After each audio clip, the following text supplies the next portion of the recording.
ஒரு பாடலை எல்லாரும் சேர்ந்து கரங்களை தட்டி பாடி அதன் பிறகு நம்ம கர்த்தருடைய வார்த்தையை கேட்கலாம். ஆமென், ஹல்லேலூயா.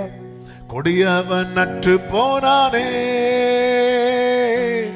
எல்லாம் சந்தோஷம் தானே, நம்ம எல்லாம் சந்தோஷம் தானே.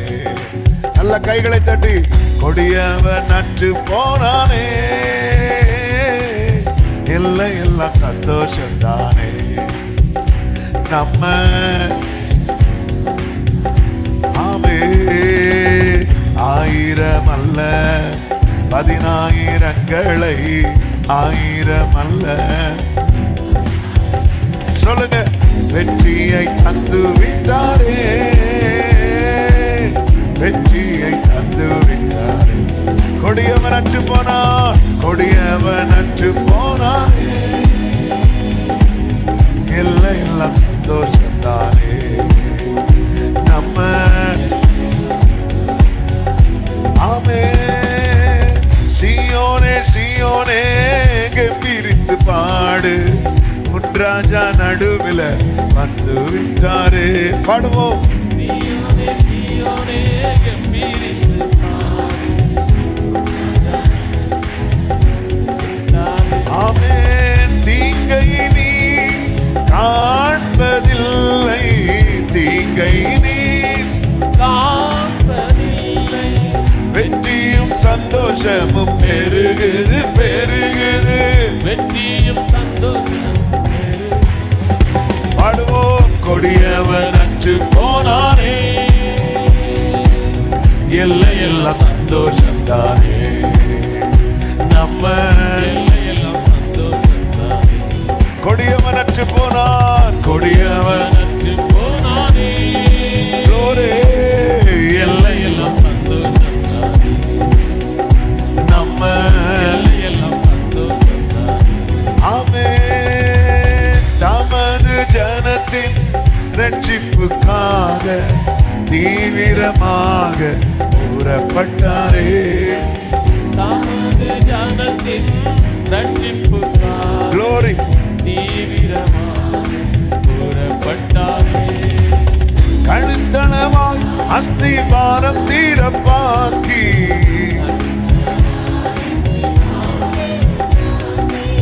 துஷ்டனின் வீட்டில் உள்ள தலைவனை வெட்டினீ.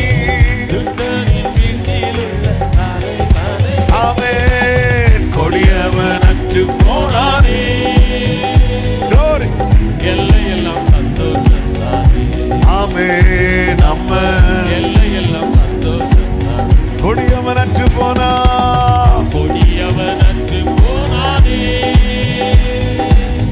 எல்லாம் சந்தோஷம் தானே, நம்ம எல்லாம் சந்தோஷம் தானே. ஹல்லேலூயா. 1000 அல்ல 10000ங்களை 1000 அல்ல 10000ங்களை வெற்றியை தந்து விட்டாரே, வெற்றியை தந்து விட்டாரே.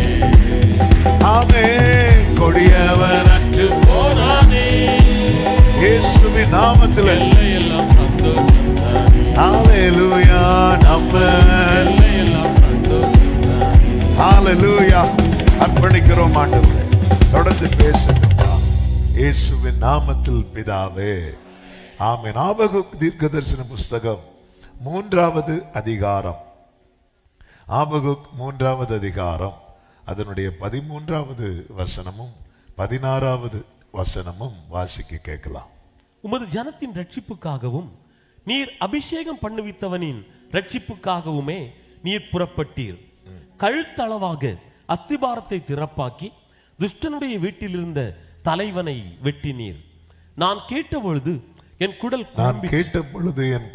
குழம்பிற்று, அந்த சத்தத்துக்கு என் உதடுகள் துடித்தது, என் எலும்புகளில் உக்கல் உண்டாயிற்று, என் நிலையிலே நடுங்கினேன். ஆனாலும் எங்களோட எதிர்க்கும் ஜனங்கள் வரும்போது இக்கட்டு நாளிலே நான் இளைப்பாறுதல் அடைவேன். கரங்களை உயர்த்தி ஹல்லேலூயா. இந்த நாள் பேசும்படி ஆவியானவர் சிந்தையிலே கொண்டு வந்த வார்த்தை, உமது ஜனத்தின் ரட்சிப்புக்காகவும் நீர் அபிஷேகம் பண்ணுவித்தவனின் ரட்சிப்புக்காகவுமே நீர் புறப்பட்டீர். கர்த்தர் நாம பாடணும், எழுந்தருளும் ஆண்டவரே. கர்த்தர் புறப்படுகிறார் அவருடைய ஜனத்தின் ரட்சிப்புக்காக, விடுதலைக்காக, மீட்புக்காக. அதற்காக அவர் செய்கிற செயல்தான் ஆமென் ஜனத்தை சிறைப்பிடித்திருந்த ஆமென் என்ன வந்தாலும் விடமாட்டோம் என்று கெட்டியாய் பிடித்திருந்த சத்துருவை கர்த்தர் என்ன செய்தார் தெரியுமா? கழுத்தளவாய் அஸ்திபாரத்தை திறப்பாக்கி துஷ்டனுடைய வீட்டில் இருந்த தலைவனை வெட்டினார். என கேட்டுக்கொண்டிருக்கிற ஒவ்வொருவருக்கும் சொல்லுகிற செய்தி, ஆமென், தேவ பிள்ளைகள் அபிஷேகம் பண்ணப்பட்டவனுடைய ரட்சிப்பை கர்த்தர் மிகவும் விரும்புகிறவர். அதாவது ரட்சிப்பை விரும்புகிறவர், ஜனத்தின் ரட்சிப்பை விரும்புகிறவர். ஆமென். எல்லா மனுஷனும் எதை ரொம்ப மதிப்பான் தெரியுமா? எதை ரொம்ப மதிப்பீங்க? பணமானா அதுக்கப்புறம் பணம். எல்லாரும் மதிக்கிறது எதை தான்? உயிரை. உயிர் அது மட்டும் அல்லேலூயா வரமாட்டேங்குது. எல்லாருமே மதிக்கிறது உயிரை மட்டும்தான். அல்லேலூயா. என் மகனே, உனக்கு பதில் நான் செத்தேனானால் நலமா இருக்கும்னு சொன்னது யாரு? தாவீது. செத்தாரா? மாட்டாரு. அழுவாரு. அழ மட்டும் முடியும், நம்மெல்லாம் சொல்ல மட்டும் முடியும். எல்லாரும் மதிக்கிறது உயிரை. ஆமே. ஆனா இயேசு அவருடைய உயிரை மதிக்கல, அதை கொடுக்கிறார். அப்போ ஆண்டவர் தம்முடைய உயிரை விட எதை மதிக்கிறார் தெரியுமா? சால்வேஷனை, ரட்சிப்பை. ஆமென். எனக்கு ஏன் இந்த ரட்சிப்பு கிடைத்தது என்றால், அதை நான் ரட்சிக்கப்பட வேண்டும், நாம் ரட்சிக்கப்பட வேண்டும் என்பதை ஆண்டவர் ரொம்ப ரொம்ப நினைக்கிறார், ரொம்ப மதிக்கிறார். எனவேதான் அவர் என்ன பண்றார் தெரியுமா? இதுக்கு என்ன கொடுத்தா தான் கிடைக்கும்? என் உயிரை கொடுக்கணும், கொடுக்கிறேன். அப்படிதான் அவர் தம்முடைய ஜீவனை கொடுத்தார். தேசத்துல ஆமென் ஜனம் சிறையிருப்பு, பலவிதமான சிறையிருப்பு. ஆமென். இந்த நிலையெல்லாம் கர்த்தர் மாற்றும்படிக்கு தேவன் புறப்படுகிறார். சத்தமா ஆமென் சொல்லுங்க பார்க்கலாம். எனவேதான் யோவேல் 2:21 சொல்லப்பட்டிருக்கிறது, தேசமே பயப்படாதே, மகிழ்ந்து களிகூறு, கர்த்தர் பெரிய காரியங்களை செய்வார். சத்தமா ஆமென் சொல்லுங்க பார்க்கலாம். தேவ பிள்ளைகளின் ரட்சிப்புக்காக இந்த நாளில், இது ஆகஸ்ட் 15, ஆண்டவரே நீங்க தான் என்ன வார்த்தை பேசணும் என்ற போது ஒரு வாரத்துக்கு முன்னதாகவே பரிசுத்த ஆவியானவர் இந்த வார்த்தையை தான் நினைவிலே கொண்டு வந்தார். அவருடைய ஜனத்திற்காக வைராக்கிய வாஞ்சையா இருக்கிற கர்த்தர், தம்முடைய சீயோனுக்காக வைராக்கியம் கொள்ளுகிற கர்த்தர். வேதத்திலிருந்து இஸ்ரவேலர் எகிப்திலிருந்து மீட்கப்பட்ட சம்பவத்தை எல்லாம் தெரிந்த காரியமானாலும் அதை முன்வைத்து ஆமென் சில காரியங்களை சொல்லி செபிக்க விரும்புகிறேன். கர்த்தருக்கு மகிமை உண்டாவதாக. இஸ்ரவேலர்கள் எகிப்திலே அடைப்பட்டிருந்தார்கள். கர்த்தருக்கு மகிமை உண்டாவதாக. யாக்கோபு எகிப்துக்கு குடும்பமாய் போகும்போது 70 பேரா போறார். யாக்கோபின் குடும்பம் 70, யோசேப்பின் குடும்பம் 4. 70 4 74 இவ்வளவுதான். பிரச்சனையே இல்லை. இஸ்ரவேலர்கள் கொஞ்சமா இருக்கும் வரைக்கும் பிரச்சனையே இல்லை. தேவ ஜனம் கொஞ்சமா இருக்கும் வரைக்கும் பிரச்சனையே இல்லை. அவங்க யாருப்பா? அவங்க அங்க எங்கேயாவது இருப்பாங்க பாரு. ஆமே. பெத்லகேம் ஆயிரங்களுக்குள்ளே சிறியதா இருக்கிறது வரைக்கும் பிரச்சனை இல்லை. ஆனால் இந்த ஜனங்கள் மேல வாக்குத்தத்தம் இருக்கிறது. ஆமே. நீ கொஞ்சமா இருந்தாலும், நேற்று நம்ம கேட்டோமே, ஒருவனை அழைத்து கர்த்தர் அவனை பெருக பண்ணுகிறவர். கொஞ்சமா இருந்தாலும் உங்க மேல வாக்குத்தத்தம் இருந்தால், நீங்கள் பெருகுவதை, நீங்கள் வளருவதை யாராலும் தடுக்க முடியாது. யாத்திராகம் 1:7 சொல்லப்பட்டிருக்கிறது, இஸ்ரவேல் புத்திரர் மிகுதியும் பலுகி ஏராளமாய் பெருகி பலத்திருந்தார்கள். அடுத்த வார்த்தை தான், தேசம் அவர்களால் நிறைந்தது. தேசம் அவர்களால். எப்பொழுது ஆமே தேசம் தேவ ஜனத்தால் நிறைய தொடங்குகிறதோ அப்பொழுது நீங்க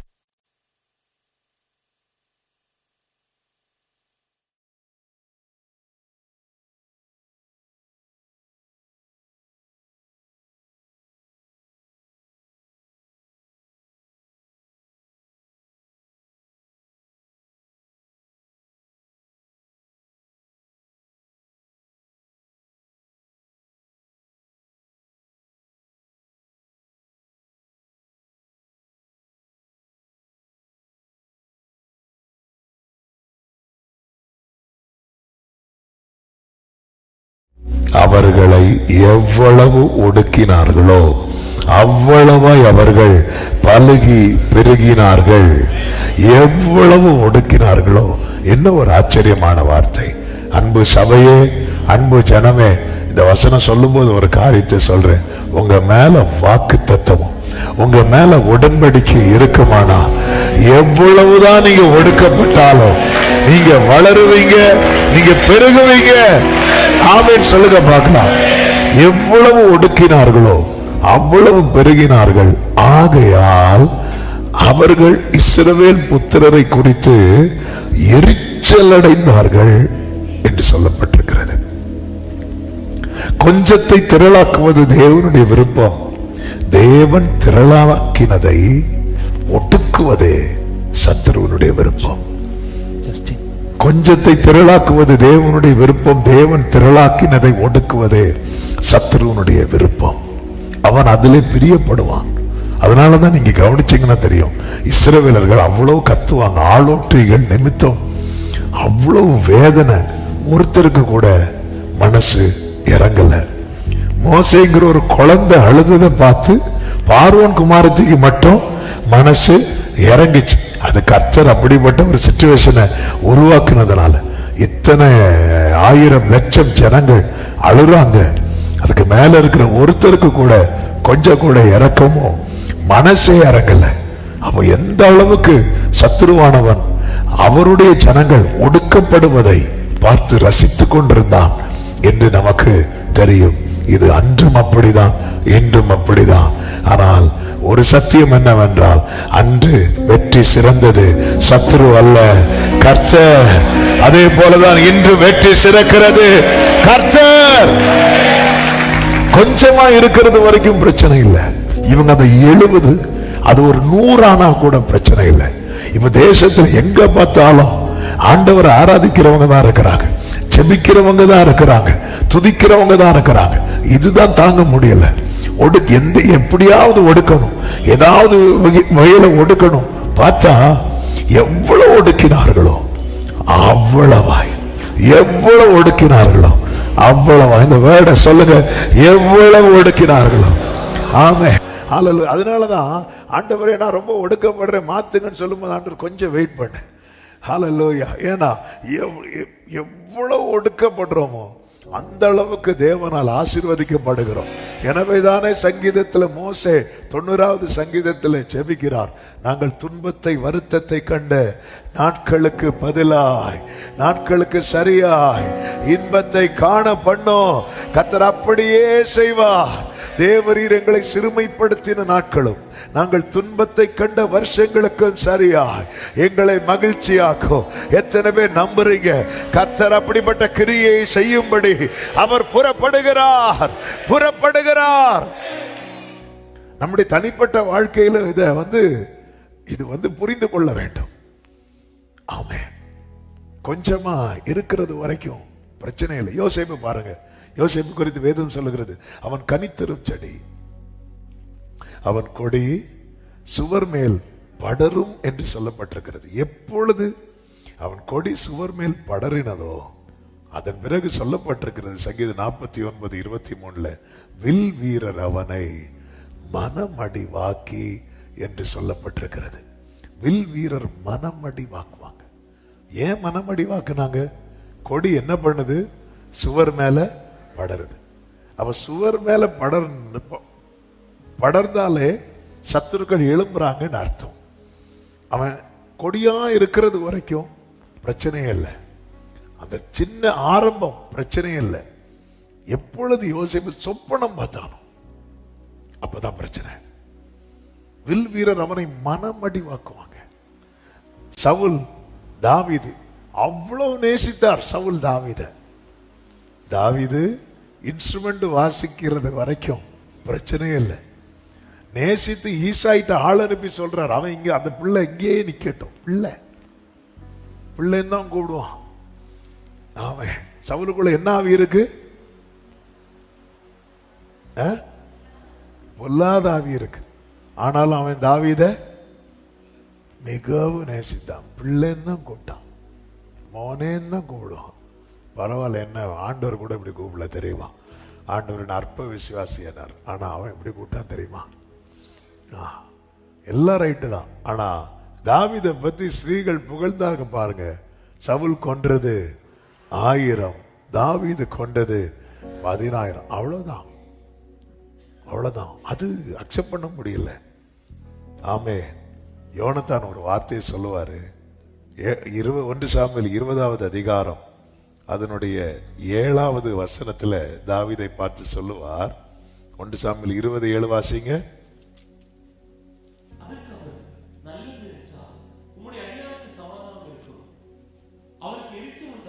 இந்த வேர்டை கவனிக்கணும். அவருக்கு எரிச்சல் உண்டானால் அவராலே பொல்லாப்பு தீர்மானிக்கப்பட்டிருக்கிறது என்று அறிந்து கொள். எரிச்சல் உண்டானால், அப்போ எரிச்சல் ஒருவனுக்குள்ளே வரும்போது அவனால என்ன தீர்மானிக்கப்படுது தெரியுமா? பொல்லாப்பு. சத்துருவுக்கு எரிச்சல் வரும்போது அவன் என்ன பண்ணுகிறான்? பொல்லாப்பை இவனுக்கு எப்படி இவனை விழத்தள்ளலாம், எப்படி கீழே தள்ளலாம். நல்லா புரிஞ்சுக்கோங்க. ஒருத்தங்க மேல நமக்கு எரிச்சல் வருதுன்னு வைங்களேன், நமக்குள்ளே அவர்களை குறித்த பொல்லாப்பு ஏதோ ஒரு வகையில நம்ம கிரியேட் பண்றோம். ஒண்ணு அவங்க நேமை டேமேஜ் பண்ணணும், அவங்களை ஏதாவது ஒரு வகையில ஸ்பாயில் பண்ணணும், இல்லைன்னா அவங்களுக்கு வர வேண்டிய பிளெஸிங்கை தடுக்கணும். இந்த எரிச்சல் அப்படின்னு, அதனாலதான் அந்த எரிச்சலை விட்டுறணும்னு பைபிள் ரொம்ப ஃபோர்ஸ் பண்ணுது. ஏன் காயினுடைய முகநாடி மாறினதும் ஆண்டவர் இடைப்பட்ட காரணம் என்ன தெரியுமா? இது நாளைக்கு வேற மாதிரி போகணும் ஆண்டவருக்கு தெரியும். முகநாடி மாறினதுமே ஏன்னா அவனுக்குள்ள எரிச்சல் இருக்கு. இவங்க அன்னைக்கு அங்கீகரிக்கப்படுகிறது. தேவ பிள்ளைகளை, இது சத்துருவுக்குள்ள உள்ளது. ஒரு தேவ பிள்ளைகளுக்குள்ள வரவே கூடாது. நம்மளை விட இன்னொருத்தங்க நல்ல ஜெபம் பண்ணுவாங்கன்னு வைங்களேன். ஆமே. நமக்கு எரிச்சல் வருதுன்னா ரொம்ப கஷ்டம். ஆமே. எப்படி எரிச்சல் வரும்னு சொல்லுவாங்க. அவங்களுக்கு வேலை கிடைச்சிட்டு தெரியுமா? அப்படியா? ரொம்ப சந்தோஷம். உங்களை விட சம்பாதிக்கிறாங்க. போச்சு, அவ்வளவுதான். அப்படி எரிச்சல் வரும். ஆமா. பிசினஸ் பண்றவங்க பாருங்க, நீங்களும் இந்த பிசினஸ் பண்றீங்க, நாங்களே தான் பண்றோம். நீங்க எப்படி? எங்களுக்கு சீசன்ல, எங்களுக்கு சீசனோ சீசன் முடிஞ்சு. எரிச்சல் உள்ள என்ட்ராயிட்டா பொல்லாப்பு தீர்மானிக்கப்படும். அதான் வன் கண்லாம் சொல்லுவாங்கல்ல, பைபிளே இருக்குல்ல. இருக்கு.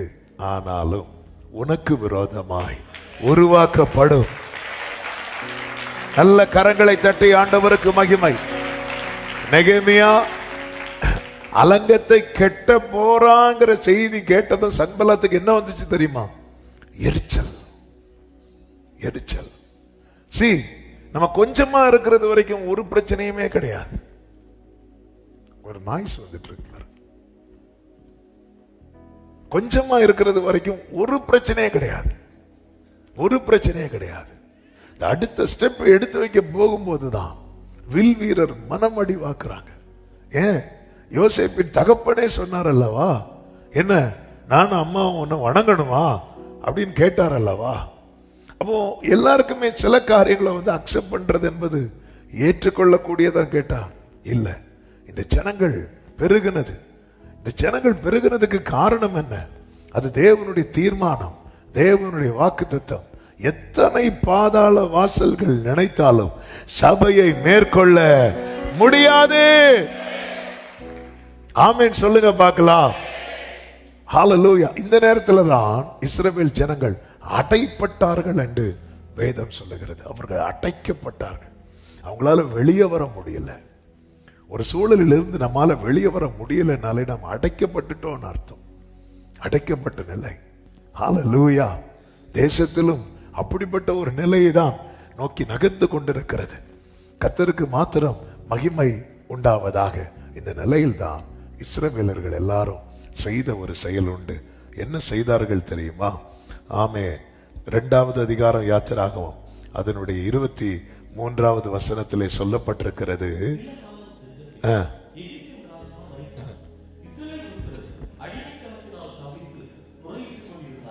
அவர்கள் முறையிட்டு கொண்டிருந்தார்கள். முறையிட்டார்கள் என்றல்ல, முறையிட்டு கொண்டிருந்தார்கள். எதுவரைக்கும் முறையிட்டு கொண்டிருந்தார்கள்? அவர்கள் அடிமைத்தனத்திலிருந்து முறையிடும் சத்தம் தேவ சந்நிதியிலே எட்டினது. இந்த காலை வேளையிலே ஆவியானவர் சபைக்கு சொல்லும்படி, இதை பார்க்கிற அனைவருக்கும் சொல்லும்படி நல்ல கவனமா கேளுங்க. ஆமென்.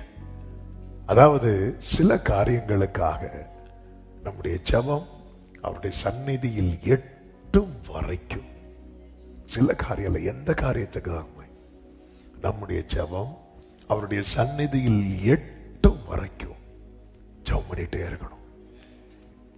தேசத்தின் சிறையிருப்பு மாறணும்னா நம்ம ஒவ்வொருவருமே முறையிட்டு கொண்டே இருக்கணும். முறையிட்டு கொண்டிருந்தார்கள், முறையிட்டு கொண்டிருந்தார்கள். நல்லா புரிந்து கொள்ளுங்க. ஆமென்.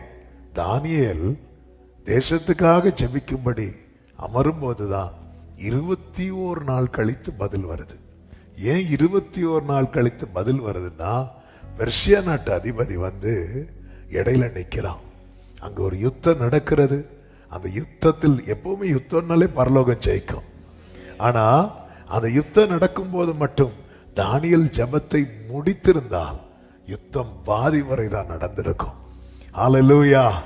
ஆமென். கர்த்தருக்கு மகிமை உண்டாவதாக. அதனாலதான் யோசபாத் ஜனங்களுக்கெல்லாம் கர்த்தருடைய வார்த்தை வந்தது எப்படி தெரியுமா? நீங்கள் தரித்து நின்று, நீங்கள் தரித்து நின்று கர்த்தர் உங்களுக்கு செய்யும் ரட்சிப்பை. அப்ப கர்த்தர் எல்லா யுத்தத்தை நடப்பித்து முடிக்கும் வரைக்கும் நீங்க என்ன செய்யணும்? தரித்து நிக்கணும். ஆமென். அமலேக்கியரை இஸ்ரவேலர் ஜெயிக்கும் வரைக்கும் மோசே என்ன செய்யணும்? கைகளை உயர்த்தி நிக்கணும். அது போலதான் தேவ பிள்ளைகளே. ஆமென்.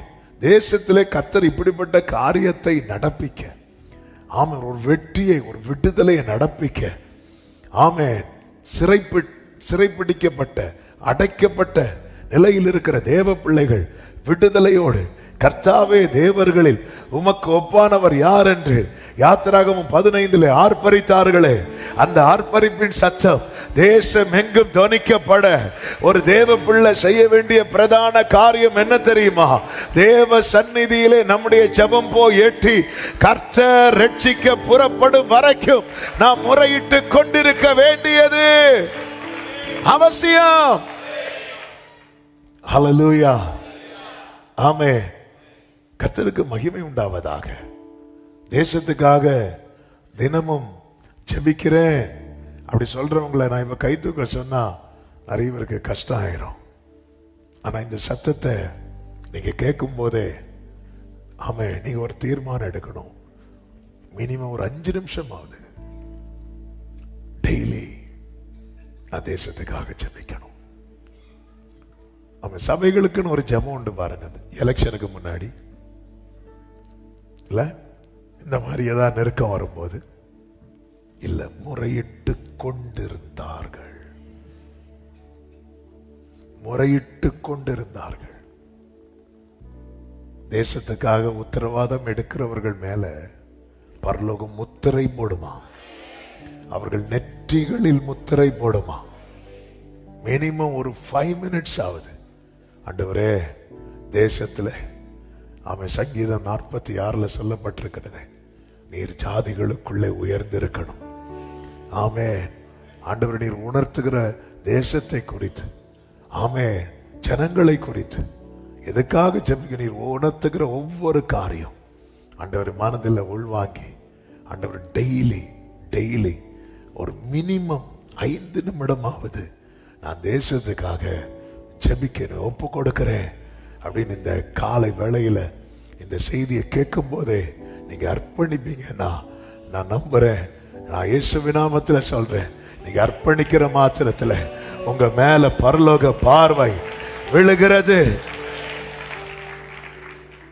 ஆமென். முறையிட்டு கொண்டே இருந்தார்கள். நம்ம நினைக்கல நம்ம எல்லாம் ஜெபம் பண்ணா யாரு கேட்பா? எலியா அப்படிதான் நின்னாரு. நான் மட்டும்தான் இல்லை, எலியாவே 7000 பேர், 7000 பேர். நீ அந்த மலையில நிற்கும் போது ஒரு மகத்துவமான கிரியை நடக்கிறதுக்கு காரணம் நீ மட்டும் இல்ல, உனக்கு தெரியாத எனக்கு மட்டும் தெரிந்த 7000 பேர். ஹல்லேலூயா. நம்ம எலியாவை போல ஃபேமஸ் ஆகலைன்னாலும் பரவாயில்ல, அவருக்கு மட்டும் தெரிஞ்சா போதும். ஆமென் சொல்லுங்க பார்க்கலாம். சுவிசேஷ பாரம் ஒன்றே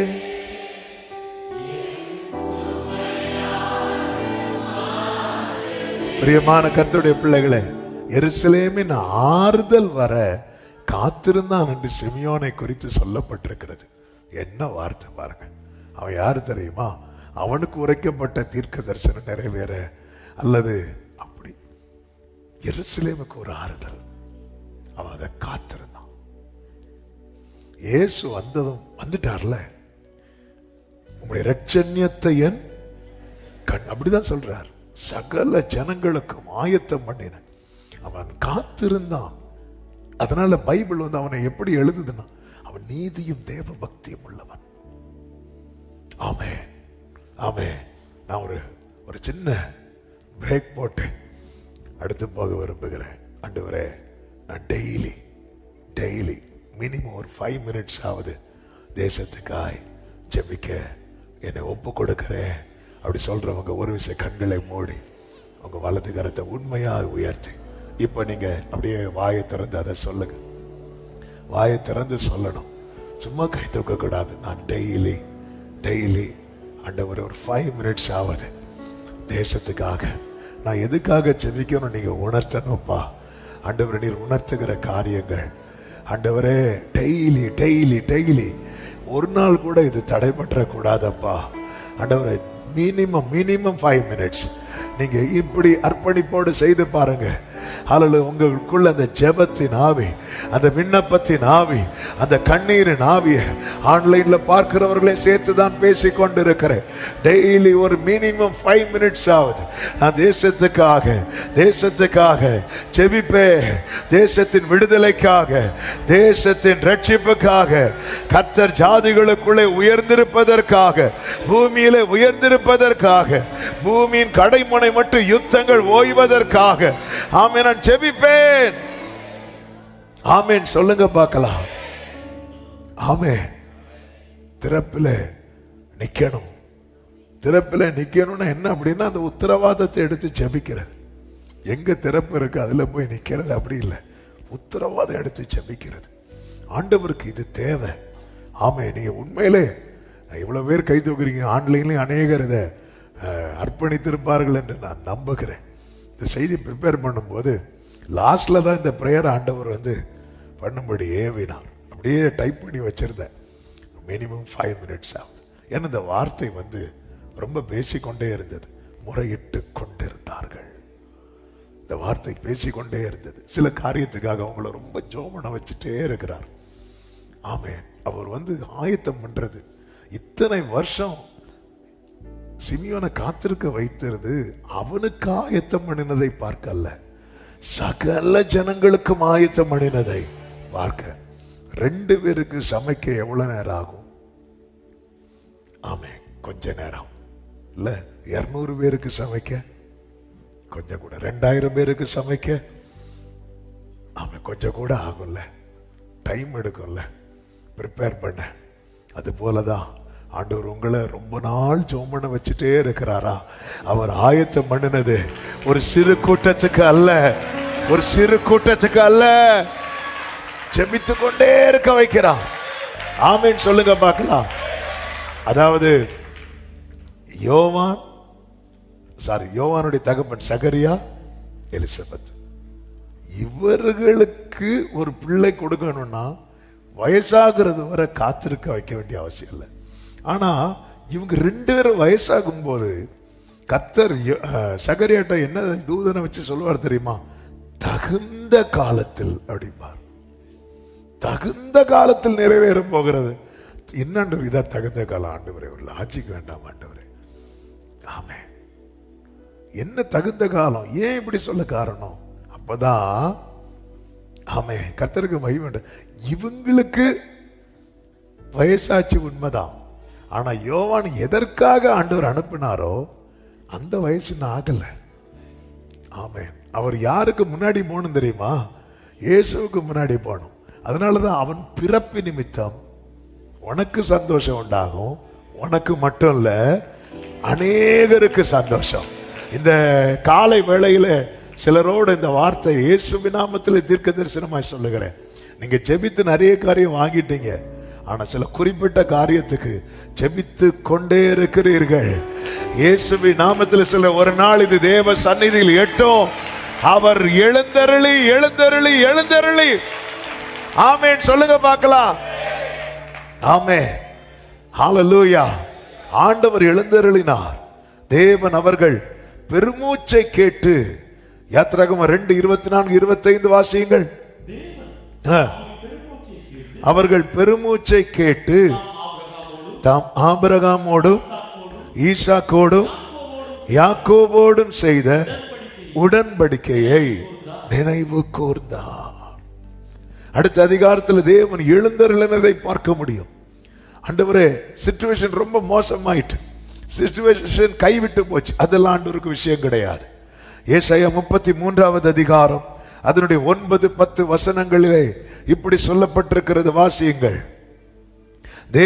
தேசம் துக்கித்து விடாய்த்திருக்கிறது. தேசம் எப்படி இருக்கிறது? துக்கித்து விடாய்த்திருக்கிறது. லீபனோன் வெட்கி வாடுகிறது. சாரோன் துக்கித்து விடாய்த்திருக்கிறது, வெட்கி வாடுகிறது, வனாந்திரத்துக்கு ஒப்பா இருக்கிறது, பாழாக்கப்படுகிறது. இந்த நிலை இருக்கும்போதுதான் 10வது வசனத்திலே சொல்லப்படுகிறது, இப்பொழுது எழுந்தருளுவேன், இப்பொழுது உயருவேன், இப்பொழுது மேன்மைப்படுவேன் என்று சத்தமா ஆமென் சொல்லுங்க பார்க்கலாம். இப்பொழுது ஆமென், ஹல்லேலூயா. எந்த இடத்துல சாத்தியம் இல்லைன்னு இருக்கிறதோ, ஆண்டவர் நம்ம கிட்ட கேட்கறது ஒன்னே ஒண்ணுதான், நீ முறையிட்டு கொண்டே இரு, ஜெபித்து கொண்டே இரு.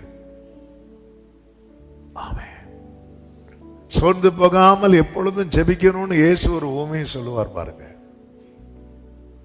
வருவா அந்த ஸ்தானத்துல சேனாபதியா இருக்கிறவனுக்கு இறக்கம்னா என்னன்னு தெரியாது, ஆனா அவனே இறங்கிட்டான்.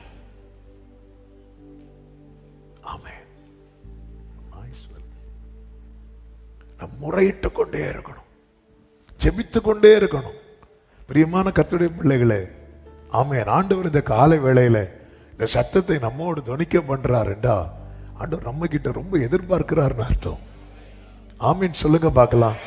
நம்ம பொறுத்த வரைக்கும் நம்ம இந்த பிரச்சனைகளை உள்வாங்காததுனால ஆமென் நம்ம ஒரு செய்தியா பார்த்து விடுறோம். கொஞ்சம் யோசித்து பாருங்க, பேப்பர்ல ஒரு செய்தி பார்க்குறோம்ல, ஒரு ரொம்ப ரொம்ப ஒரு மோசமான செய்தி நடக்குது. ஆமே, இப்போ எவ்வளோ காரியங்கள் இருக்கு. இடையில ஒரு வாலிபனை கூட வந்து விசாரணைங்கிற பேர்ல அடிச்சு என்ன பண்ணிட்டாங்க, கொண்டுட்டாங்க. அது வந்து நம்ம பார்த்தோம், ஐயோ பாவம், விட்டோம். அந்த நபர் ஒருவேளை நம்மளை சார்ந்த யாராவது இருந்திருந்தா நம்ம அதை பார்த்து விட்டுருப்போமா? அது நம்மளை எவ்வளோ பாதிக்கும்ல, எவ்வளவு பாதிக்கும். ஆமே, அப்படி அது பாதிக்கும் போது உள்ளத்திலிருந்து ஒரு சத்தம் வரும் பாருங்க, அதான் அந்த சத்தம். அதுதான் இஸ்ரவேலருடைய முறையிடுதல். அதனாலதான் பைபிள்ல சொல்லப்பட்டிருக்கு, அவங்க அந்த பெருமூச்சு. ஆமே, அதாவது யாரை அனுப்புவேன், யார் போவாய் நமது காரியமாய் ஆண்டவர் கேட்டதும் ஏசாயாவுக்கு என்ன மேட்டர்ன்னு தெரியல. ஏசாயா வந்து ஆண்டவர் துக்கப்படுறத பார்க்கிறார். அந்த தீர்க்க தரிசன வார்த்தையை 2 விதங்கள்ல பார்க்க முடியும். ஒன்று ஏசாயா சொல்றது, என்னை அனுப்பும். இன்னொன்று பிதாவுடைய துக்கத்தை பார்த்து ஏன்னா ஏசாயா என்ன சொல்லுவார் தெரியுமா, யாரை அனுப்புவேன், யார் போவாய் நமது காரியமாய் என்று சொல்லுகிற ஆண்டவருடைய சத்தத்தை கேட்டேன். கேட்டதும் அவருடைய நேசகுமாரன் சொல்றேன், அப்பா நான் இருக்கிறேன்ப்பா, என்ன அனுப்புங்கப்பா. அதான் அடுத்த அதிகாரத்திலேயே ஒரு கன்னிகை கர்ப்பவதியாகி, அதுக்கு முன்னாடி வர இல்லை, ஒரு பக்கத்துல இருந்து அப்பா எவ்வளவு ஃபீல் பண்ணிட்டு இருக்கிறார். பரலோகத்துல ஒரு பிரச்சனை, ஒரு கவலை இல்லை. பிதாவின் வலது பரிசத்துல இருக்கிறார். ஆனா அப்பாவுடைய இருதய பாரத்தை பார்த்து, அப்பா நான் என்ன அனுப்புங்கப்பா, நான் போறேன்ப்பா, நீங்க ஏன் பையனை யாரையோ பார்த்துட்டு இருக்கிறீங்க, யாரையோ பார்த்துட்டு இருக்கிறீங்க, நான் இருக்கிறேன்ப்பா. அதனாலதான் அவர் இறங்கி வரும்போது பிதா அங்கிருந்து எப்படி பேசுவார் தெரியுமா? என் நேசகுமாரன், என் நேசகுமாரன், என் நேசகுமாரன். ஹல்லேலூயா. இந்த காலை வேளையில அவருடைய பாரத்தை உள்வாங்கி, அப்ப நான் இருக்கிறேன்ப்பா, நான் இருக்கிறேன்ப்பா. ஹல்லேலூயா. ஆமென் சொல்லுங்க பார்க்கலாம். அதை உள்வாங்கணும். நம்ம நம்ம தேசத்துக்காக ஆண்டவர் எழுந்தருளிட்டான்னு வைங்களேன், மீதியை கர்த்தர் பார்த்துக்கொள்ள. அதாவது கழுத்தளவாய் அஸ்திபாரத்தை திறப்பாக்கி துஷ்டனின் வீட்டில் உள்ள, அதன் அர்த்தம் என்னன்னா, ஆண்டவர் அவன் சத்துருவை நிர்மூலமாக்கணும்னு நினைச்சிட்டார்னா மேல மட்டும் வெட்டிட்டு போக மாட்டார், வேரோட எடுத்துருவார். அதனாலதான் இன்றைக்கு நீங்கள் காண்கிற எகிப்தியனை இனி என்றைக்கும் காண்பதில்லை. ஆமென். கர்த்தர் அப்படிதான் கை வைப்பார். ஆனா ஆண்டவர் புறப்படணும். ஆண்டவர் பாருங்க, ஒரு மரத்தை இனி ஒரு காலம் கனி கொடுக்காதபடிக்கு பட்டு போன்னு சொன்னார். மேல மட்டும் பட்டு போனா போதல்ல. ஆனா அடுத்த நாள் அது எப்படி பட்டு போச்சு தெரியுமா? அடுத்த நாள் அல்ல, அவர் சொன்ன உடனே பட ஆரம்பிச்சுட்டு கீழே இருந்து ஸ்டார்ட் ஆச்சு, வேரோட பட்டு போச்சு. வேரோட கர்த்தர் கை வச்சா இப்படிதான் இருக்கும். அதனாலதான் எரேமியாக்கு கர்த்தர் சொல்லுவார், பார் பிடுங்கவும் எடுத்தோம், பிடுங்கவும் இடிக்கவும் அழிக்கவும்.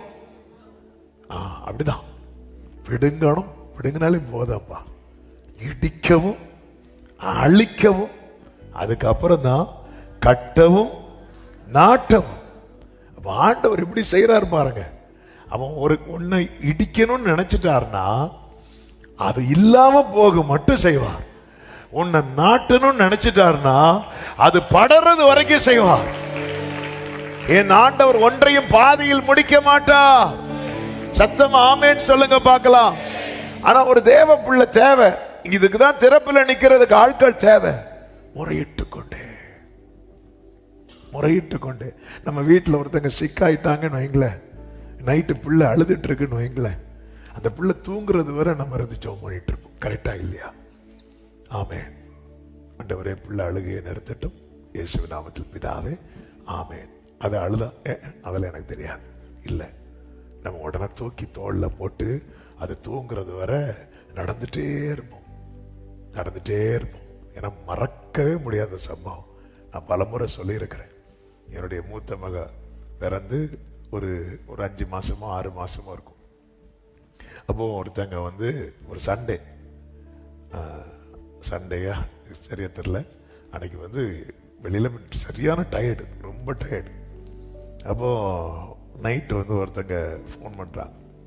ஃபோன் பண்ணி, பாஸ்டர் என் பிள்ளைக்கு ரொம்ப முடியல, நீங்க ப்ரேயர் பண்ணுங்க அப்படி சொல்லும்போது, நான் எங்கேயோ போயிட்டு வந்துட்டு இருக்கிற, ரொம்ப டயர்ட். நான் சொன்னேன், நீ கவலைப்படாதீங்க, நான் இன்னைக்கு நைட்டு உங்கள் பிள்ளைக்காக ஜெபம் பண்ணுறேன்.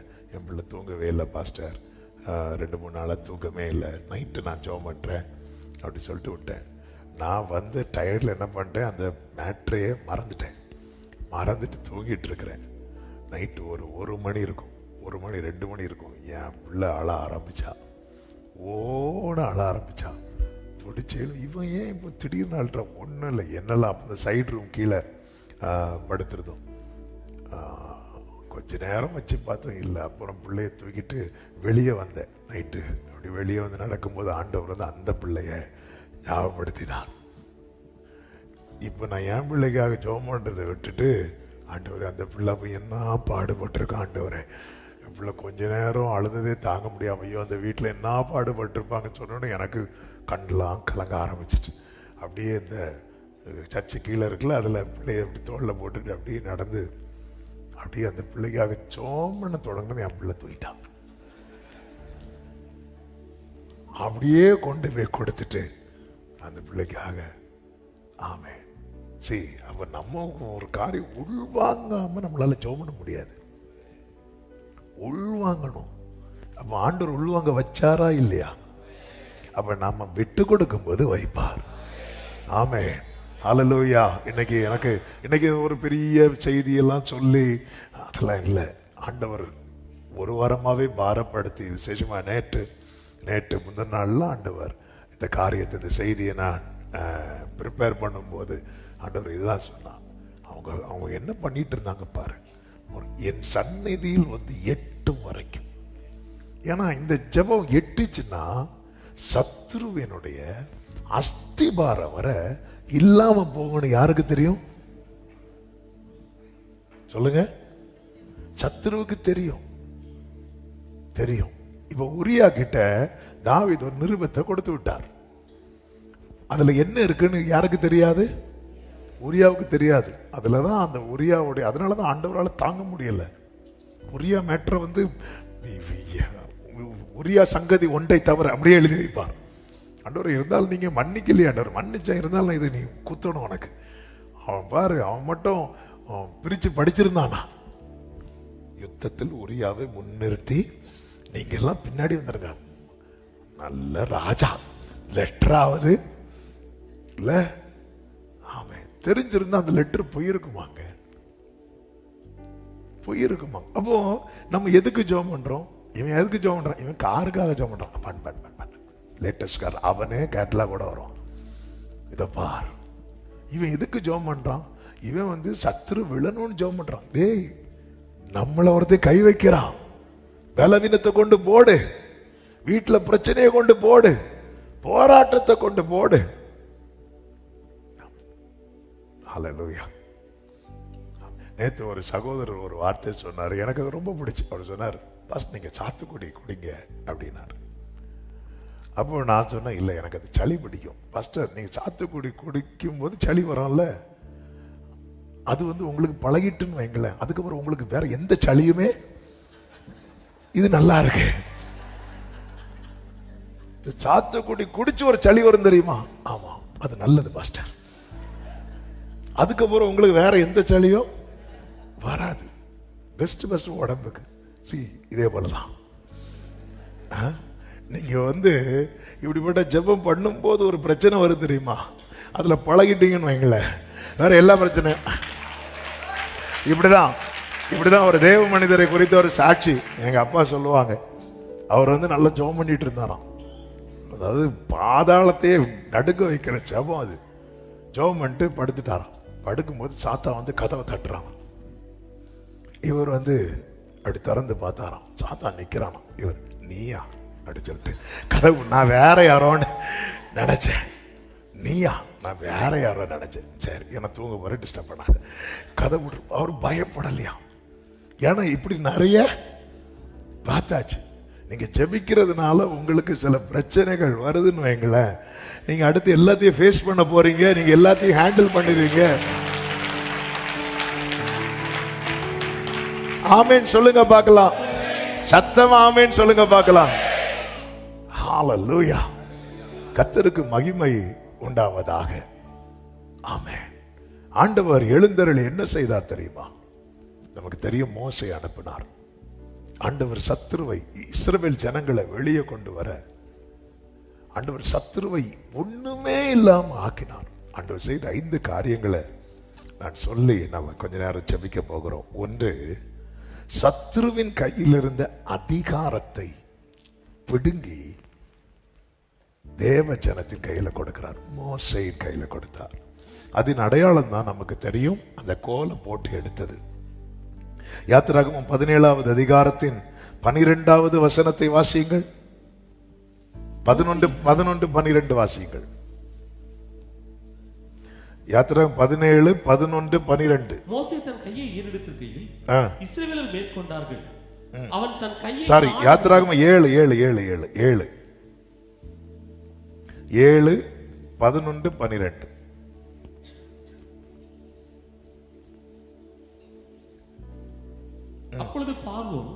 சாஸ்திரிகளையும் சூனியக்காரரையும் அழைப்பித்தான். எகிப்தின் மந்திரவாதிகளும் தங்கள் மந்திர வித்தையினால் அப்படி செய்தார்கள். அவர்கள் ஒவ்வொருவனாக தன் தன் கோலை போட்ட போது அவைகள் சர்ப்பங்கள் ஆகின. ஆரோனுடைய கோலோ அவர்களுடைய கோல்களை விழுங்கிற்று. ஆரோனுடைய கோலோ அவர்களுடைய கோல்களை விழுங்கிட்டு. இது ஏற்கனவே ஒரு விஷயம் சொல்லி இருக்கிறேன். ஆண்டவர் மோசே கிட்ட கோலை போட்டு எடுக்க சொல்லுவார். கோலை போட்டு எடுக்க சொல்லுவார். எதுக்கு கோலை போட்டு எடுக்க சொல்றாருன்னா, மோசையின் கையில அது கோலாயிட்டு, கீழே போட்டது சர்ப்பமாயிட்டு. இதுவரை இந்த அதிகாரம் யார்கிட்ட இருந்துச்சு தெரியுமா? பார்வோன்ட்ட இருந்துச்சு. ஆமே, ஜனங்கள் முறையிட்டு அந்த சத்தம் என் சமூகத்துல எட்டிட்டு, நான் அதிகாரத்தை அவன் கையிலிருந்து பிடுங்கி உன் கையில கொடுக்க போகிறேன். ஆமென். இயேசுவின் நாம இது கர்த்தர் செய்தால் மட்டும்தான். சத்தமா ஆமென் சொல்லுங்க பார்க்கலாம். இதுக்கு ஒரு தேவ பிள்ளை செய்ய வேண்டிய மிகப்பெரிய காரியம் தான் ஜெபம். ஆமென். ஏதோ 2 நாள் ஜெபம் மட்டும் இல்ல, முறையிட்டு கொண்டு ஆண்டவர் அவன் கையிலிருந்து எடுத்து இனி அவனுக்கு அதிகாரம் இல்லை. ஆமென். மொர்தெகாய இல்லாம ஆக்குறதற்கு ஆமான் பல காரியங்களை செய்தான். ஆமானுடைய ஒவ்வொரு செயலும் எப்படி போயிட்டு இருக்குன்னா, கிராஃப் இப்படி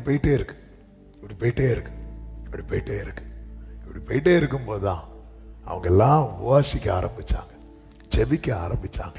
இப்ப கிராஃப் இப்படி போயிட்டு இருந்தது அப்படி நிக்குது. இப்ப கொஞ்சம் அப்படி டவுன் ஆக ஆரம்பிக்குது. ஆமென். எல்லாமே மாற ஆரம்பிக்குது. ஆமானின் மனைவி ஆமான் இடத்துல சொல்லும் ஒரு வார்த்தை உண்டு. எஸ்தர் 6வது அதிகாரம் 13வது வசனத்துல, ஆமான் தனக்கு நேரிட்ட எல்லாவற்றையும் தன் மனைவியாகிய சிரேஷுக்கும் தன் சிநேகிதர் எல்லாருக்கும் அறிவித்த போது, அவனுடைய ஆலோசனைக்காரரும் அவன் மனைவியாக சிரேஷும் அவனை பார்த்து, மொர்தெகாய்க்கு முன்பாக நீர் தாழ்ந்து போக தொடங்கினீர். சத்தமா ஆமென் சொல்லுங்க. ஆண்டவர் ஃபர்ஸ்ட் தொடங்குவார், ஒரு அப்படியே ஸ்டார்ட் பண்ணுவார். எடுத்ததும் வந்ததும் மோசே கோலை கொண்டு பாம்பாக்கி பார்வோனை கடிக்க விடு இல்ல. நமக்கெல்லாம் ஜெபம் அப்படிதான். ஆமா, இன்னைக்கு நான் ஜெபம் பண்ணா காலைல எழுமணும், எல்லாம் சரியாயிரும். ஆமே, இப்படிதான் ஒரு பாஸ்டர் ஜெபம் பண்ணிட்டு சொன்னாராம், நீங்க கடுகு விதைகளும் விசுவாசம் இருந்தாலும் இந்த மலையை பார்த்து பெயர்ந்து போன்னு சொன்னா அது பெயர்ந்து. ஒரு பாட்டிமா வீட்டில் ஒரே ஜெபம். ஏன்னா அவங்க இடத்துல பின்னாடி ஒரு பாறை இருக்கு. அது இருக்கிறதுனால அந்த இடம் விலைக்கும் போக மாட்டேங்குது. இந்த பாறை ஆண்டவரே இது விலகி பக்கத்து வீட்டுக்காவது அல்லது எங்கேயாவது போட்டு கடலுக்கு போட்டோம்னு சொல்லி காலிலேருந்து சாயங்காலம் வர ஒரே ஜெபம் பண்ணி ஜன்னலை திறந்து பார்த்தா அது அங்கேயே இருக்கு. எனக்கு தெரியும் இது எப்படி போகும். என்ன விசுவாசம் பார்த்தீங்களா? இது எப்படி போகும்? நம்ம எல்லாம் உடனே ஜெபம் பண்ணி முடிச்சதும் எல்லாம் நடந்துடணும். ஆண்டவர் தொடங்குறார், இப்பதான் தொடங்குறார், ஸ்டார்ட் பண்றார். இதுவரை பார்வோன் நினைச்சதுல பார்வோன் கை ஓங்கி இருந்தது. இப்பொழுது ஆண்டவர் கொஞ்சம் கொஞ்சமா பார்வோனின் கையை தளர பண்றார். ஆமே, கர்த்தருக்கு மகிமை உண்டாவதாக. கொஞ்சம் கொஞ்சமாய் பார்வோனின் கையை தளர பண்றார். ஆண்டவர் அப்படிதான் செய்கிறார். அதிகாரத்தை அவன் கையில் இருந்து பிடுங்கி மோசே நீ தான் டிசைட் பண்ணணும். தேவ சமூகத்தில் ஜெபிக்கிறவங்க தான் டிசைட் பண்ணுவாங்க. தேவ சமூகத்தில் நிக்கிறவங்க தான் உத்தரவாதம் எடுக்கிறவர்கள் தான். சத்தமா ஆமென் சொல்லுங்க பார்க்கலாம். இரண்டாவது அவர் என்ன செய்கிறார் தெரியுமா? மந்திரவாதிகளின் செயல்களை அவமாக்குகிறார். யாத்திராகமம் 8வது அதிகாரம் 18-19 வசனங்களிலே சொல்லப்பட்டிருக்கிறது. வாசியுங்கள். மந்திரவாதிகளும் தங்கள் மந்திர வித்தையினால் பேன்களை பிறப்பிக்கும்படி பிரயத்தனம் செய்தார்கள், செய்தும் அவர்களால் கூடாமற் போயிற்று. ஏன் தொடர்ந்து ஜெபம் பண்ணிட்டே இருக்கணும்னா, நமக்கு தெரியும் தேசத்தில் இப்படிப்பட்ட மந்திர கிரியைகள், மந்திர செயல்கள் ரொம்பவே அதிகமாய் நடக்கிறது. ரொம்ப அதிகமாய் நடக்கிறது. ஆமென். கடந்த நாள்ல ஒரு சகோதரி சொன்னாங்க, அவங்க வேலையில ப்ரமோஷன் வந்துடக்கூடாது என்பதற்காக அவங்க கூட வேலை செய்கிற ஒரு கிறிஸ்தவ லேடி அவங்களுக்கு அகேன்ஸ்டா மந்திரம் செய்து என்னெல்லாமோ கொண்டு அவங்க உட்கார்ற இடத்துல போட்டுட்டு போனாங்க. இவங்க பார்த்துட்டாங்க. அவங்களும் யாருதான்?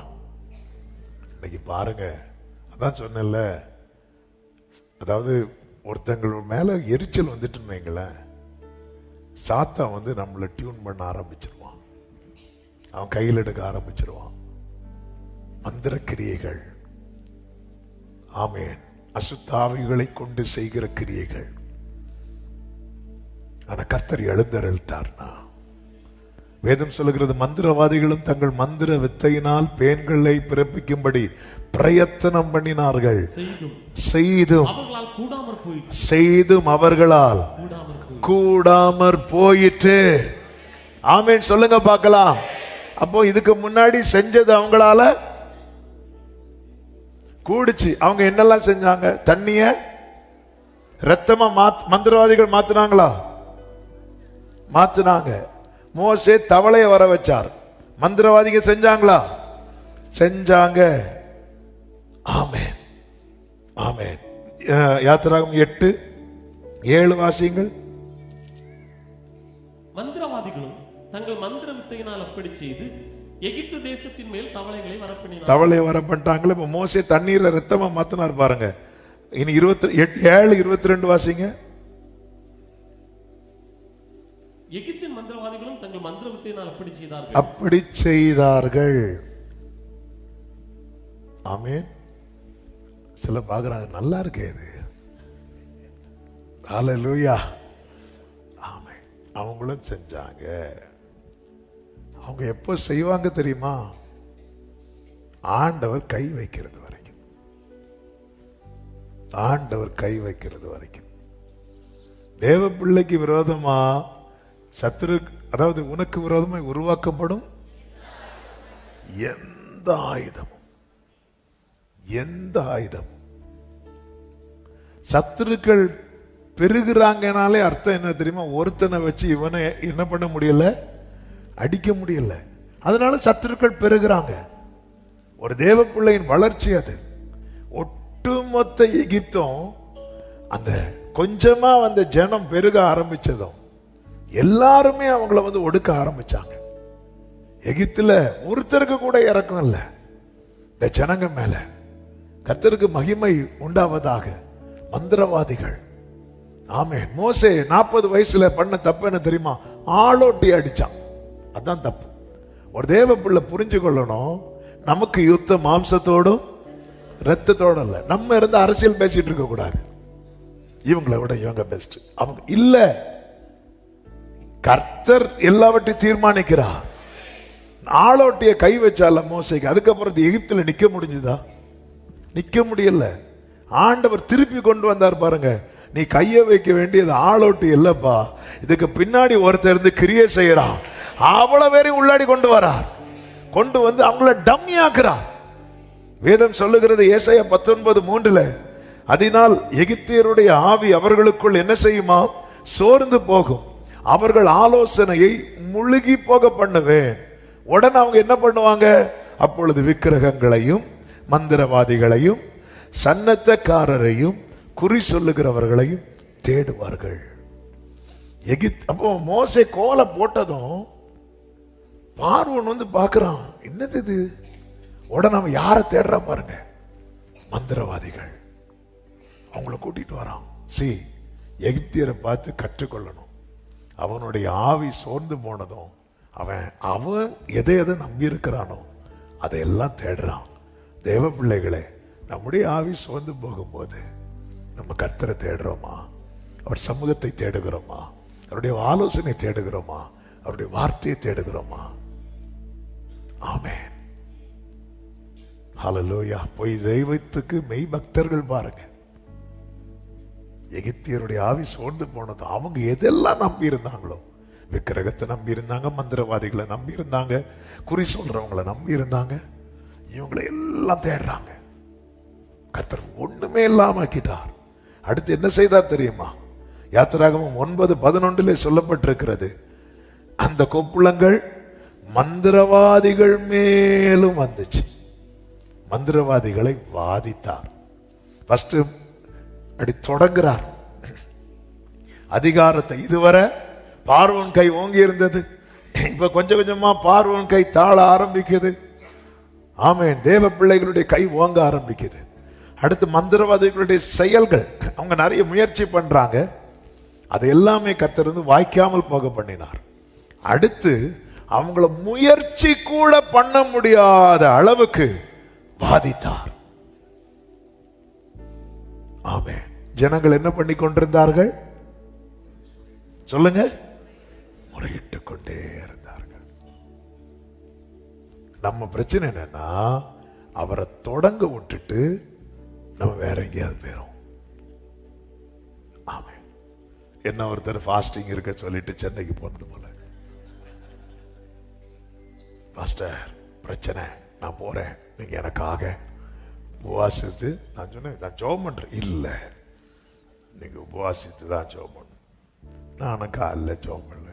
6 மணி ஆச்சு, 7 மணி ஆச்சு, 8 மணி ஆச்சு, 9 மணி ஆச்சு, எனக்கும் பசிக்குது.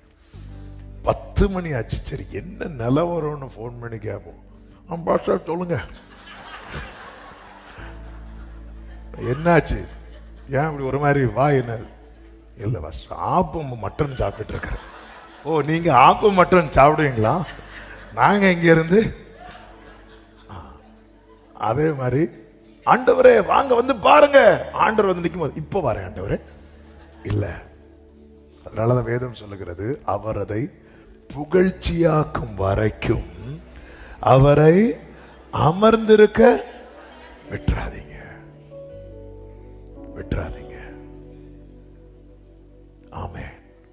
அந்த சுனேமியால் வந்து எலிசாவின் பாதத்தை பிடிச்சிட்டா பாத்தீங்களா? எலிசா சொல்றார், நீ போமா, நான் வாரேன். நீங்க வரணும். கேயாசி, இந்த இந்த இந்த கோலை கொண்டு பிள்ளை மேல போடு, நீங்க வரணும், அப்படி நிக்கணும். ரூத்து பிடிச்சா பாத்தீங்களா? அங்க போறது வர அப்படி நிக்கணும். ஆமென். ஆண்டவரை உறுதியை பற்றி கொண்டா அதனுடைய ரிசல்ட் என்ன தெரியுமா? பூரண சமாதானம். ஆண்டவர் தொடங்கிட்டாருங்க. நான் நம்புறேன், கர்த்தர் கிரியை செய்ய துவங்கி விட்டார். எத்தனை பேர் நம்புறீங்க? கைகளை உயர்த்தி ஆமென். அப்ப இந்த நேரத்துல தான் சபை வந்து சாத்தானுடைய தந்திரத்தை பாத்தீங்களா? அதுவரை இஸ்ரவேலர்கள் முறையிட்டுட்டே இருந்தாங்க. மோசே வந்ததும் எல்லாம் நடந்துரும் நினைச்சாங்க. ஆனா இன்னும் மோசமா போனதும் ஜனங்க எல்லாம் மோசைக்கும் கர்த்தருக்கும் விரோதமா முறுமுறுக்க ஆரம்பிச்சாங்க. ஆனாலும் அவங்க முறையிடதை ஸ்டாப் பண்ணாலும் மோசே போய் கர்த்தருடைய சமூகத்துல நிக்கிறான். ஆமே. என்னதுன்னு அர்த்தம்? ஒரு கூட்டம் தேவை இல்லாமல் இருந்தாலும், ஒரு கூட்டம் இல்லாம இருந்தாலும், ஆமா, இன்னைக்கு கை தூக்கி அர்ப்பணித்தவர்களே, நீங்க தினமும் செய்வீங்கன்னா கர்த்தர் தேசத்துல லட்சங்கள் ரட்சிக்கப்படும், கோடிகள் ரட்சிக்கப்படும். ஆமே.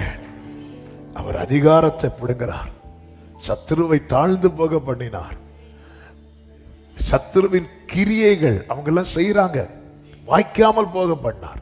ஆயுதங்கள் உருவாக்குறாங்க, வாய்க்க மாட்டேங்குது. என்னெல்லாமோ செய்யறாங்க, ஆனா போன வருஷம் வரை வாய்த்தது, போன மாசம் வரை வாய்த்தது, இப்ப நடக்க மாட்டேங்குது. என்னெல்லாமோ மொட்டை கடிதம் எழுதி போட்டாச்சு, நடக்க மாட்டேங்குது. அவன் ரூமரை ஸ்ப்ரெட் பண்ணியாச்சு, நடக்க மாட்டேங்குது.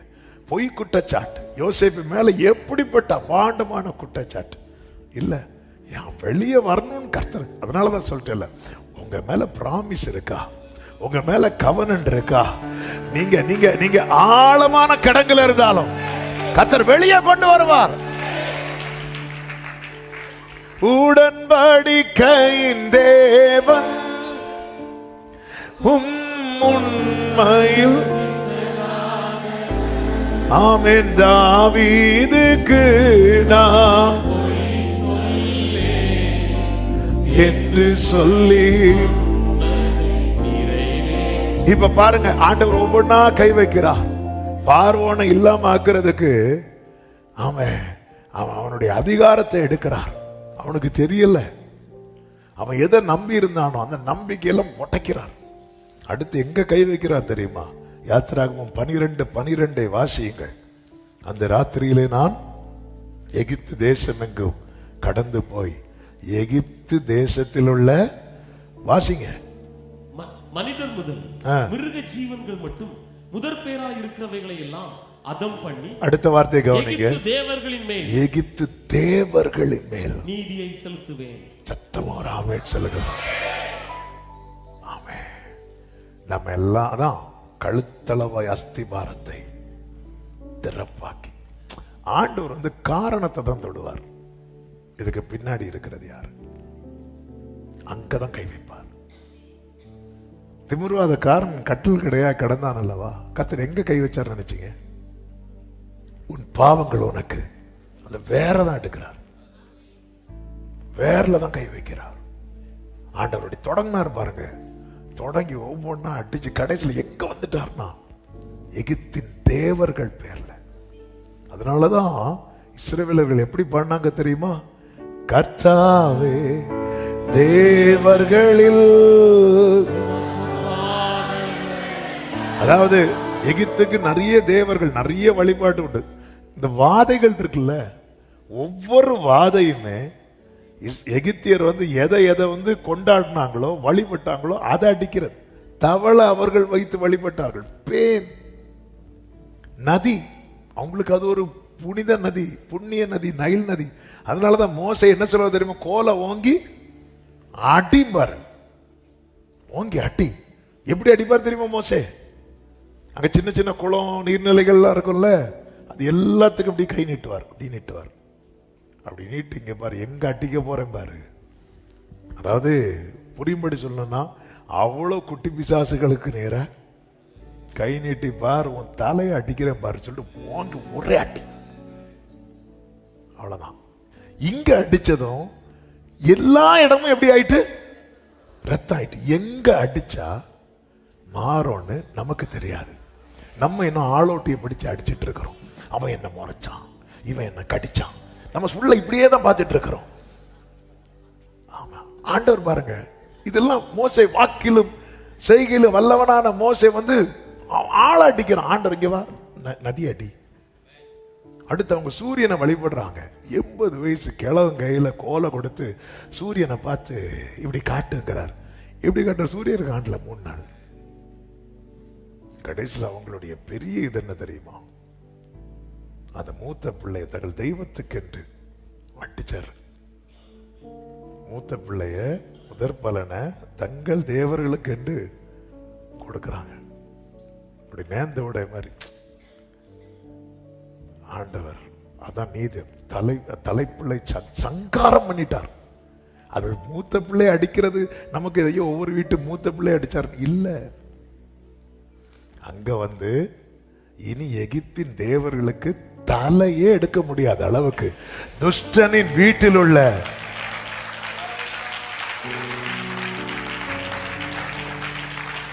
இத முடிச்சிட்டு பார்வோனையும் சேனையும் மொத்தமா தூக்கி கடல்ல போட்டார்.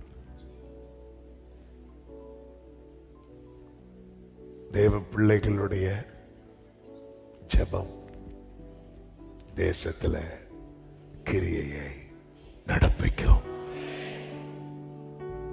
ஆண்டவர் தான் கிரியை செய்யணும். நம்ம மாம்சீகமா பார்த்து வேலை பண்றதல்ல. அப்படி பார்த்தா நம்ம சோர்ந்து போயிரும். மோசே சோர்ந்து போய் 40 வருஷம் அதை குறித்து யோசிக்கவே இல்லை. 40வது வயசுல தன் ஜனத்தின் மேல இருந்த வைராக்கியம் அடுத்த 40 வருஷம் கம்ப்ளீட் ஐயோ இந்த ஜனத்துக்காகவா நான் ஜெபம் பண்ணேன் இல்ல.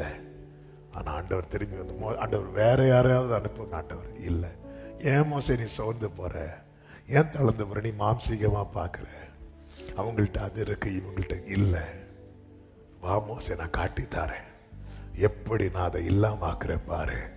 ஆமென். உங்களை நான் எப்படி அணியாய் ஆமென் இஸ்ரவேலர்கள் அணியாய் எல்லாரும் இதை பார்த்து என்னாச்சு தெரியுமா?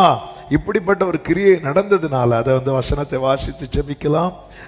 யாத்திராகமம் 13வது அதிகாரம் 37, 38 வசனங்களை வாசியுங்கள்.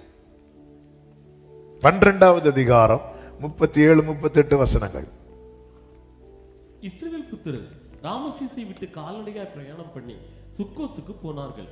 அவர்கள் பிள்ளைகள் தவிர 6 லட்சம் புருஷராய் இருந்தார்கள்.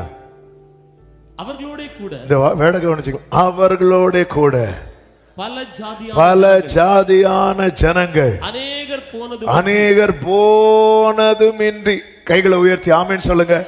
அப்போ தேவ பிள்ளைகளின் சிறையிருப்பு மாறுச்சுன்னா அநேகர் இந்த மார்க்கத்தில் வருவாங்க, அநேகர் ரட்சிக்கப்படுவார்கள். ஆமென், சத்தமா ஆமென் சொல்லுங்க பார்க்கலாம். ஏன்னா இன்னைக்கு எல்லாமே பார்க்கறாங்களா, ஐயோ இவங்களுக்கு எவ்வளவு கஷ்டம், எவ்வளவு கஷ்டம், எவ்வளவு கஷ்டம். இந்த சிறையிருப்பு மாறணும்.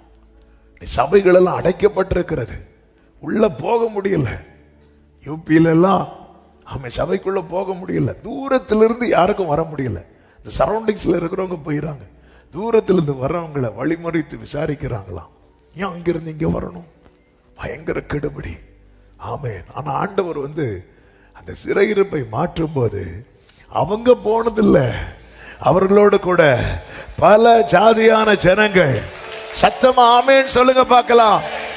நம்முடைய தேசத்தில் இப்படிப்பட்ட கிரியை நடக்கணும். இதற்கு ஒன்னே ஒண்ணு நடக்கணும், என்னன்னா கர்த்தர் புறப்படணும். சத்தமா ஆமென் சொல்லுங்க பார்க்கலாம். அவர் அன்று எப்படி எழுந்தருளினாரோ நான் நம்புறேன். இல்லைன்னா இந்த வார்த்தை ஆண்டவர் ஏன் தந்து இந்த காலை வேளையில நம் மத்தியில பேசணும். கர்த்தர் இந்த செய்தியை தந்து பேச வைத்திருக்கிறார் என்றால் ஜெபிக்கிற உள்ளங்கள் தேவை. முழங்காற்படியிடுவோமா? ஒரு 5 நிமிஷம் ஜெபம் பண்ண போறோம். ஆண்டவரே, அப்பா, இனியும் நான் அசதியா இருக்கக்கூடாது, என்னை மாற்றுவீராக, என்னை மாற்றுவீராக. ஜெபம் பண்ணுங்க பார்க்கலாம். எத்தனை பேர் உண்மையாய் டெய்லி மினிமம் ஒரு 5 மினிட்ஸ் ஆவது நான் தேசத்துக்காக உத்தரவாதம் எடுத்து நான் ஜெபிக்கணும், நான் ஜெபிப்பேன் அப்படி சொன்னீங்க.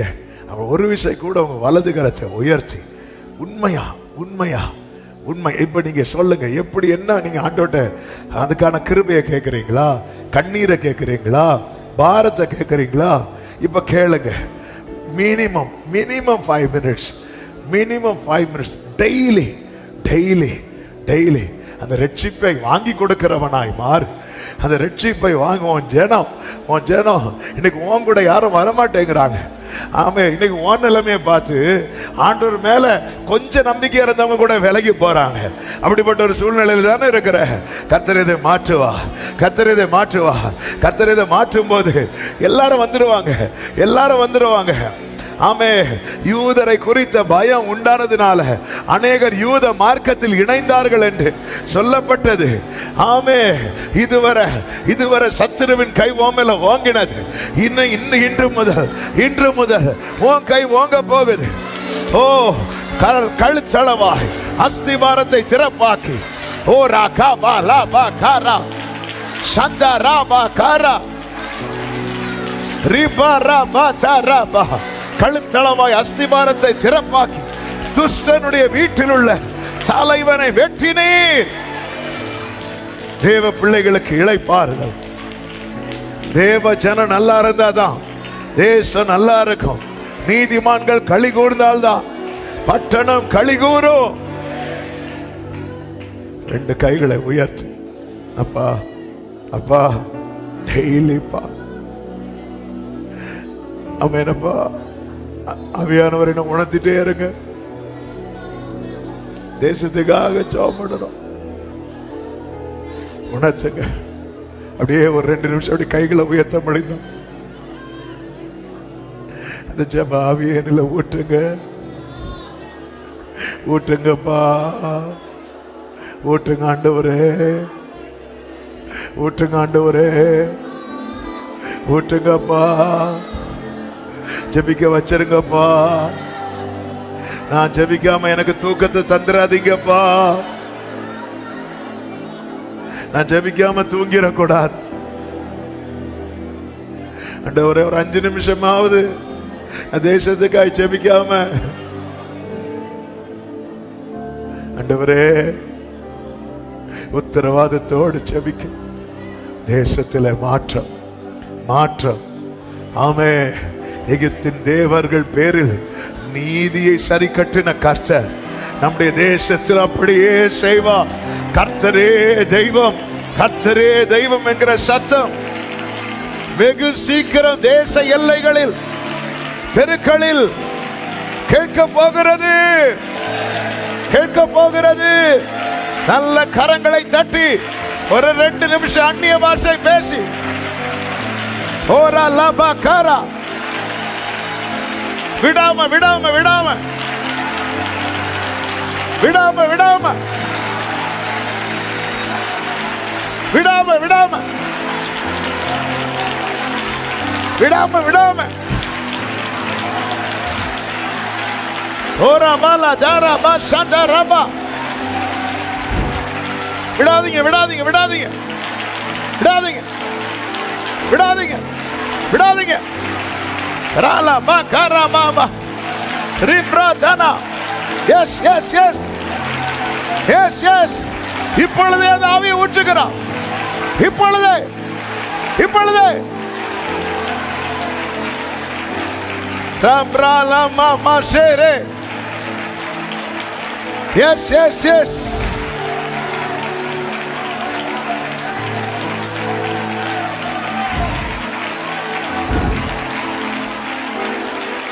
Thank you Holy Spirit. நன்றி ஆவியானவரே, நன்றி அப்பா. Thank you Jesus. ஆமென் ஆமென். எல்லாரும் கரங்களை உயர்த்தி கர்த்தரை ஸ்தோத்திரம் பண்ணுவோம். ஸ்தோத்திரம் ஸ்தோத்திரம் ஸ்தோத்திரம். பரிசுத்த பிதாவே, நல்ல தகப்பனே, நன்றியோடு துதிக்கிறோம். இந்த ஆகஸ்ட் தொடர் ஜெபத்தின் இந்த 15வது நாள் காலை வேளையில் உங்க சமூகத்தில் எங்களை கூடி வர செய்த கிருபைகளுக்காக நன்றி. எங்களோடு திட்டம் தெளிவுமாய் பேசினீர். நீர் எழுந்தருளும் போது இக்கட்டு காலமானாலும் நம்முடைய பிள்ளைகளுக்கு இளைப்பாறுதல் உண்டு. ஆண்டவரே, நம்முடைய பிள்ளைகள் ஆண்டவரே அடைப்பட்ட நிலையிலிருந்து வெளியே வரும்போது அநேக ஜாதிகள் வந்து சேர்ந்து கொள்வாங்க. அநேகர் கர்த்தரை அறிவார்கள். இதற்கு கர்த்தர் ஒரு பெரிய கிரியை செய்ய போறீங்கப்பா. ஆண்டவரே, நீர் அந்த கிரியை நடப்பித்து முடியும் மட்டும் நாங்க தொடர்ந்து ஜெபிக்க ஆண்டவர் இன்னைக்கு அர்ப்பணித்திருக்கிறோம்ப்பா. இந்த தீபம் எங்களில் அணைஞ்சிடவே கூடாது. கர்த்தர் கிருபை செய்யும், கர்த்தர் ஆளுகை செய்யும், ஒவ்வொருவரை ஆட்கொண்டு நடத்தும்.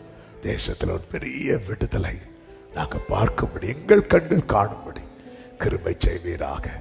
அர்ப்பணிக்கிற மகிமை கனம் துதி ஸ்தோத்திரங்கள் எல்லாம் ஒருவருக்கே செலுத்துகிறோம். இரட்சகர் இயேசுவின் நாமத்தில் பிதாவே, ஆமென். ஆத்துமாவே